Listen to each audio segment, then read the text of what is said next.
अच्छा सुनो, ऑनलाइन शिक्षण में स्वागत है आपका। चैनल सब्सक्राइब नहीं किया है तो कर लेना, और कर लिए है तो सब्सक्राइब कर दो। घंटी का बटन दबाना बिल्कुल मत भूलना, और जल्दी से नोटबुक लेके बैठ जाओ। साथ साथ नोट्स भी बनाना है, पेपर में अच्छे नंबर लाना है। तो चलो आज के टॉपिक की करते हैं धमाकेदार शुरुआत। हेलो फ्रेंड्स, कैसे हैं आप लोग? आशा करती हूँ आप सभी बहुत अच्छे होंगे। तो दोस्तों, आज की क्लास में हम शुरुआत करने वाले हैं विज्ञान की 5वीं यूनिट की। इससे पहले 4 यूनिट के हर एक टॉपिक को हम कंप्लीट कर चुके हैं, और साथ साथ मैंने आपको ये भी बताया है कि कौन सा टॉपिक जो है वो एग्जाम के पॉइंट ऑफ व्यू से ज़्यादा महत्वपूर्ण है और कौन सा नहीं है। तो दोस्तों, आज हम बात करेंगे 5वीं यूनिट की, जिसका नाम है गति एवं बल। उसके अंतर्गत हम आज पढ़ेंगे गति और उसके तीनों नियम। ठीक है दोस्तों, तो सबसे पहले जानेंगे कि गति होता क्या है। और उससे पहले मैं आपको बता दूं कि ये चैप्टर काफ़ी आपके एग्जाम में पूछा जाता है, और आपको बहुत लिमिटेड शब्दों में मैंने ये सब चीज़ एक्सप्लेन करने की बहुत अच्छे से कोशिश की है। और आज की वीडियो बहुत इंटरेस्टिंग होने वाली है, आप लास्ट तक देखिए और लास्ट में कमेंट बॉक्स में ज़रूर बताइएगा आपको वीडियो कैसी लगी। ठीक है, तो चलो करते हैं शुरुआत। सबसे पहले हम जानेंगे कि गति क्या होता है, उसके बाद में नियम की बात करेंगे। ठीक है, गति, यदि कोई वस्तु अन्य वस्तुओं की तुलना में समय के सापेक्ष में स्थान परिवर्तन करती है तो वस्तु की इस अवस्था को गति यानी मोशन कहा जाता है। ठीक है, आपको क्लियर हुआ? और बताती हूँ मैं, सामान्य शब्दों में गति का अर्थ होता है वस्तु की स्थिति में परिवर्तन। ठीक है दोस्तों, वस्तु की स्थिति में परिवर्तन, समय के साथ साथ जो वस्तु की स्थिति में परिवर्तन होता है उसे ही गति कहा जाता है। यदि कोई वस्तु अपनी स्थिति अपने चारों ओर की वस्तुओं की अपेक्षा बदलती रहती है तो वस्तु की इस स्थिति को भी गति कहते हैं। जैसे नदी में चलती हुई नाव, वायु में उड़ता हुआ वायुयान आदि, ये सभी उदाहरण हैं गति के। जैसे आपके सामने इस इमेज में एक ग्रह है जो गति कर रहा है, अपने जो उपग्रह है वो गति कर रहा है अपने ग्रह के चारों ओर। तो यही होता है कि समय के साथ साथ अपनी स्थिति में परिवर्तन को गति कहते हैं। दोस्तों, हम बहुत अच्छे से जान चुके हैं कि गति क्या होता है, व्हाट इज मोशन। तो अब हम बात करेंगे गति के नियम के बारे में। ठीक है दोस्तों, तो सबसे पहले मैं आपको बता दूं कि आपके सामने जो पिक्चर में ये इंसान दिख रहे हैं, ये है सर आइजैक न्यूटन। इन्हीं की देन है गति के नियम। ठीक है, ये सब चीजें हम आपको एक्सप्लेन करेंगे बहुत अच्छे वे में। तो दोस्तों, सबसे पहले हम इन्हीं की बात करेंगे जिन्होंने गति के नियम के बारे में बताया। तो इनका नाम था सर आइजैक न्यूटन। इंग्लैंड के ये एक महान वैज्ञानिक थे। इन्होंने गुरुत्वाकर्षण का नियम और गति के सिद्धांत दोनों की खोज की है। वे एक महान गणितज्ञ, भौतिक वैज्ञानिक तथा ज्योतिष एवं दार्शनिक थे। तो आइए जानते हैं सर न्यूटन द्वारा दिए गए गति के नियमों के बारे में। न्यूटन्स लॉ ऑफ मोशन के नाम से भी हम इन्हें जानते हैं। ठीक है दोस्तों, तो अब हम एक एक करके इनके सभी नियमों के बारे में जानेंगे। तो इनके सबसे पहला नियम है न्यूटन का पहला नियम, जिसके जड़त्व के नाम से भी जाना जाता है। ठीक है दोस्तों, किसके नाम से? जड़त्व का नियम, हम इसको ये भी बोल सकते हैं। और न्यूटन का पहला नियम ये भी हम इसे बोल सकते हैं, और जड़त्व का नियम भी। ठीक है, इसमें क्या होता है कि कोई वस्तु विराम अवस्था में है या वह सीधी रेखा में चल रही है तो वह वैसे ही चलती रहेगी जब तक उस पर कोई बाहरी बल लगाकर उसकी अवस्था में परिवर्तन न किया जाए।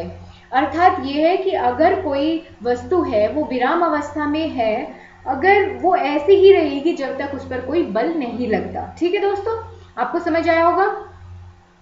वस्तुओं की प्रारंभिक अवस्था में स्वतः परिवर्तन नहीं होने की प्रवृत्ति को जड़त्व का नियम कहा जाता है।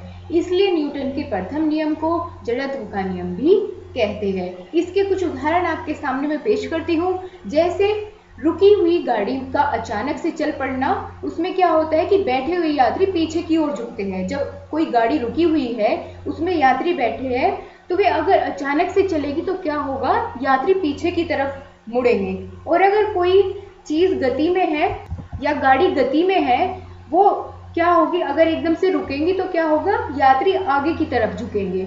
तो ये कैसी होती है, जड़त्व का नियम होता है उसी अवस्था में हमारा शरीर होता है, लेकिन जब वो एकदम से उसकी गति में परिवर्तन होता है तो हमारी स्थिति में भी परिवर्तन हो जाता है। इसका दूसरा उदाहरण है हथौड़े के हत्थे में कसने के लिए हत्थे को जमीन पर मारते हैं, या फिर पेड़ की टहनी हिलाने से उससे फल टूटकर नीचे गिर जाते हैं। ये सभी किसके उदाहरण हैं?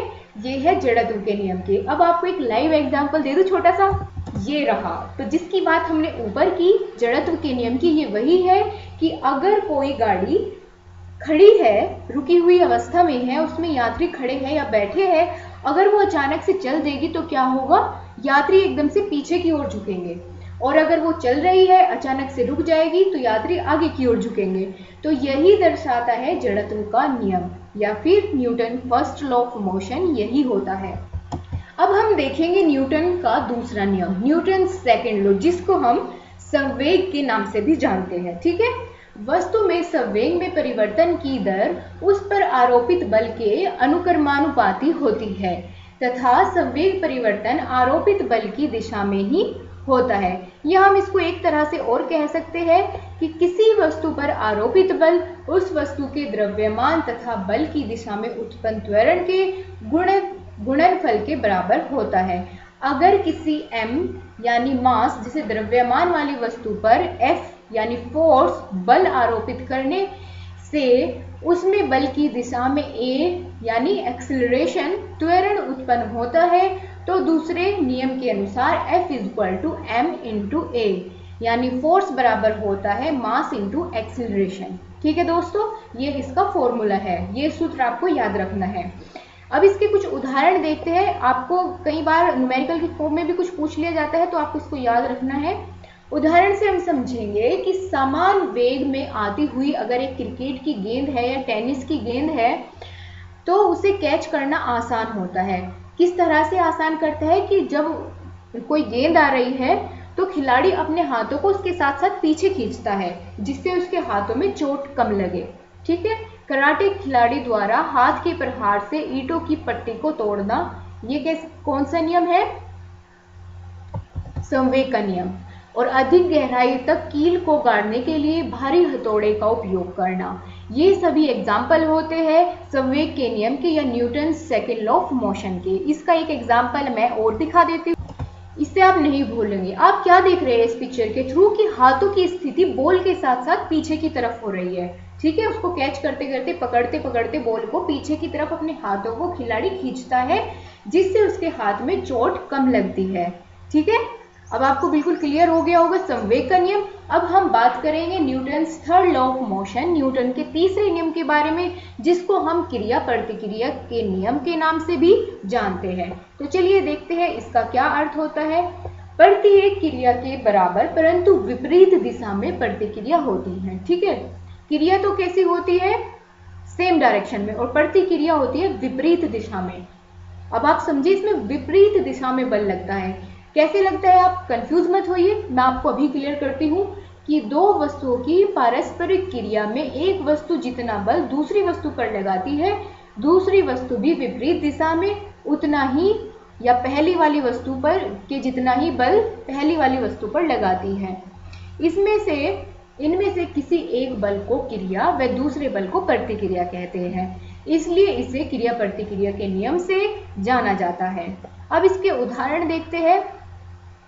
जैसे बंदूक की गोली छोड़ते समय पीछे की ओर झटका लगता है, और अगर नाव किनारे पर खड़ी है, उससे हम जमीन पर कूदते हैं नाव में से, तो क्या होता है कि नाव को एक धक्का सा लगता है और नाव पीछे की तरफ हट जाती है जब हम नाव से किनारे पर उतरते हैं।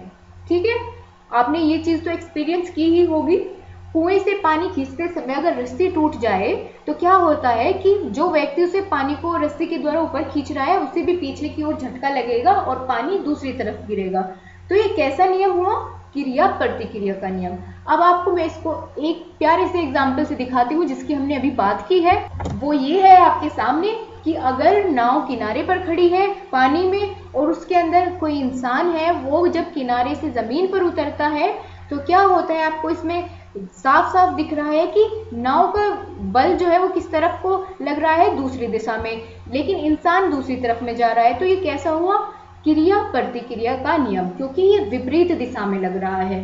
तो दोस्तों आज की हमारी क्लास यहीं खत्म होती है। हमने आज पढ़ा गति के बारे में, यानी मोशन के बारे में, उसकी डेफिनेशन, अर्थ हमने जाना, और किसने इसके नियम दिए? सर आइजैक न्यूटन ने। ठीक है दोस्तों, और कौन कौन से?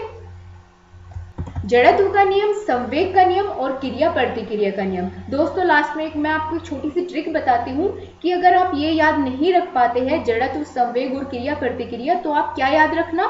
जड़ से क्रिया, जड़ यानी जड़त्व, से यानी संवेग, क्रिया यानी क्रिया प्रतिक्रिया। तो जड़त्व से संवेग, क्रिया, जड़ से क्रिया, आप ऐसे याद रख लीजिए, आपको हमेशा के लिए ये चीज याद रहेगी।